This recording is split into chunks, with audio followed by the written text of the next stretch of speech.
What up mga solid subscribers, no? So ito guys, yes, nakabalik na rin tayo sa wakas na kay. Grabe guys, no? Alala nyo yung last video ko, no? As in yung last video ko guys, no? Akala ko okay na ako nun. Yung pala guys, hindi pa po pala, no? As in, hindi pa po pala ako magaling nun. As in, totally. As in, ayun, kakabalik-balik ko lang ngayon. Ngayon, sobrang tutuwa na ako kasi okay na ako, no? Noong nakaraan guys, dumating sa point na itong tenga ko, itong tenga ko magkabila, sobrang sakit guys, as in sobrang sakit, kahit magano mo lang, matapik mo lang ng ganyan, as sakit. Akala ko nga nung una guys, may tigyawat lang siya something, no? Kasi nataon talaga guys, para may tumubo talaga maliit na tigyawat guys. Ako rin, no? Akala ko talaga nung una may maliit na tigyawat, dahil sa tigyawat, pero hindi, nakapagtaka, ba't pati itong kabila masakit? So naalarma na ako that time, no? And then ayun, no, ayun nga, nalaman ko nga na pina-check natin guys, no, na yun, dahil pala sa sipon guys, yung sipon. And then dumating na point guys na pati yung ulo ko na damay, sobrang, hindi man sobrang sakit, pero parang bothered siya na hindi maintindihan na wala ka sa mood, na nakakainis mo yung ganong klaseng moment guys, no. So dahil sa sipon guys, no, parang ewan ko, siguro may sipon na may ganun, di ba? Ewan ko sa inyo, naranasan nyo na yung may sipon kayo tapos hindi kayo makarinig, no. So may mga nakaranas, yung girlfriend ko nakaranas ng ganyan, yung airmats ko nakaranas din ng ganyan. Sa akin kakaiba, kahit ano ako, pag na-alarma ako kasi sobrang sakit. Matapik mo lang ganyan, no? Ang sakit sobra, no? Medyo sumama ulit pakiramdam ko, no? Kaya ang tagal ko rin walang video guys, no? As in, so ngayon okay na ako, no? Masakit pa rin siya pero hindi na siya ganun kasakit tulad ng dati nung nakaraan. Grabe, akala mo pag tinapik to parang ayun, kahit ganyan lang guys, onting ganyan, grabe yung feeling din guys, nakakaano. So okay na, no? So tamang ano lang guys, ang inom ko lang nun is, pinainom sa akin is kahit Neosep lang daw guys, okay na, no? Inobserbahan lang, Neosep lang, wala nang ibang pinainom kasi parang ano. So guys, I think yun grabe talaga yung ano ngayon, yung flu ngayon guys, as in guys, yung influenza guys. So kaya take your vitamins guys. Ako guys, ngayon ang iniinom ko ngayon, ito, hindi ko naman ano, let's go Beroka, no? Let's go Beroka. Hindi ako endorser ng Beroka guys, baka sabihin nyo, ha?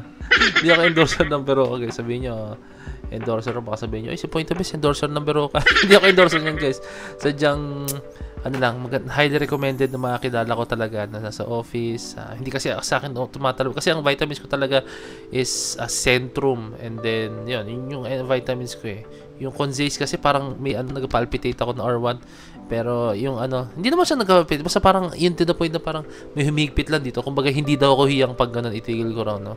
Meron mga taong hiyang doon pero ako hindi hiyang. Centrum di effective sa akin. So eto, ano ko na to iniinom, 3 days ko na iniinom to, no. So medyo costly siya unlike sa Centrum, pero para sa health naman natin, no? So yan, okay naman yung epekto sa akin, no? Maganda yung epekto sa akin, no? So ayun lang, yan. So konting update lang sa akin guys, kaya walang upload for almost 4 days ba or 5 days, mga ganun guys, no?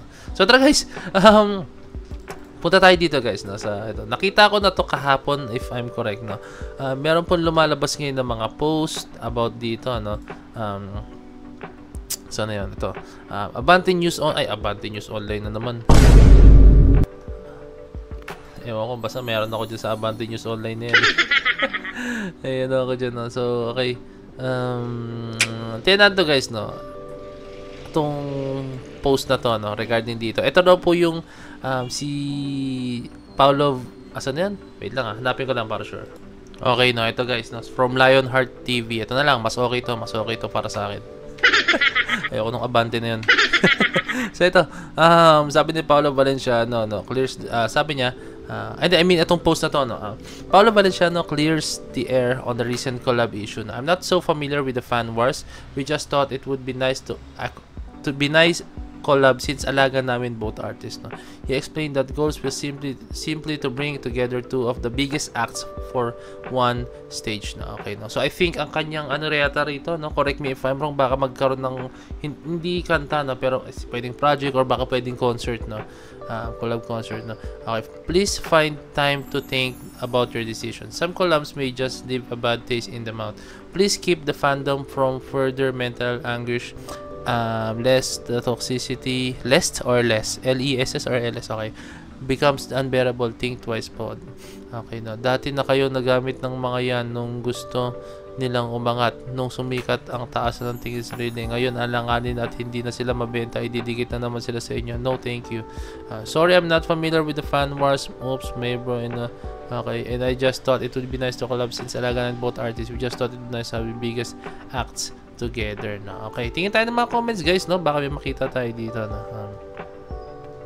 Okay. Ako guys, no, for me, hindi naman masama mag-collab, pero sabi nga ng ibang mga fans, no, iba rin mga artists, or I mean, ibang mga nagko-comment dito, no, yun, correct me if I'm wrong guys, no? Ibang mga nagko-comment dito, no, mahirap kasi since alam natin yung pangit pa yung term, pero yung siyempre yung toxicity ng fandom talagang, I mean yung fans ngayon, no, as in, 'di ba?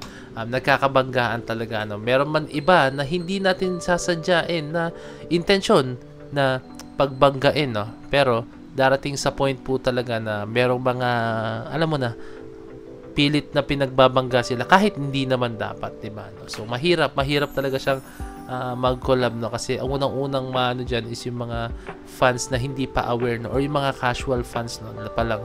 Okay. Tingin tayo dito guys, meron mga video dito, no, explaining na kung bakit, ano bang pinaka reason nito, no? Okay, let's go. A very big shout out kay The Showbiz Corner, no. Okay, let's go. Norinando. Sentro ngayon ng kontrobersiya ang anak ni Gary Valenciano na si Paolo dahil sa kanyang binatawang salita sa SB19 at Bini.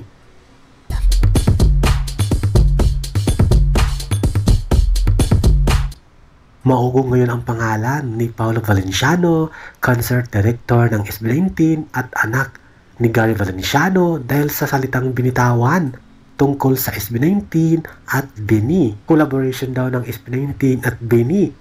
Pero marami ang umayaw, especially ang mga 18. Hindi lang sa mga social media online platform, kundi kumakalat din ito sa mga tabloid online publication at online magazine. Isa na dyan ang Abante. Talagang naipublish nila ang sinabi ni Paolo Valenciano na magkaroon ng collaboration ng SB19 at ang Bini. Samot-saring reaksyon, halo-halong reaksyon, isa na dyan. Sabi ng iba, sabi ng 18 na mas mabuti pa si Alger Abrenica na lang ang maging collaboration ng SB19 instead sa Bini. Sabi ng iba, ang kulit, no? Hindi mo alam kung sarcastic yung Alger na yun or ang kulit, eh. Hindi mo rin madiktahan o masisisi ang mga fans ng SB19 dahil mahal na mahal nila ang The King of P-pop. Sila ay talagang die-hard fans at syempre may pagkakaisa at unity.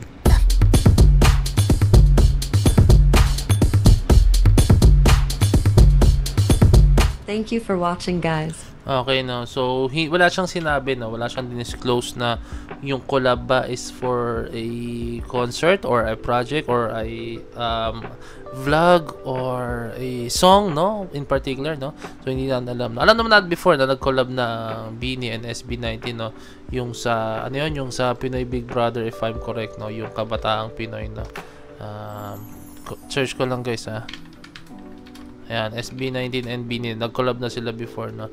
Pero syempre iba na kasi yung panahon ngayon, guys. So, mahirap na silang i-collab, no. Since sobrang laki na ng pangalan ng dalawang grupo na yan, guys, no.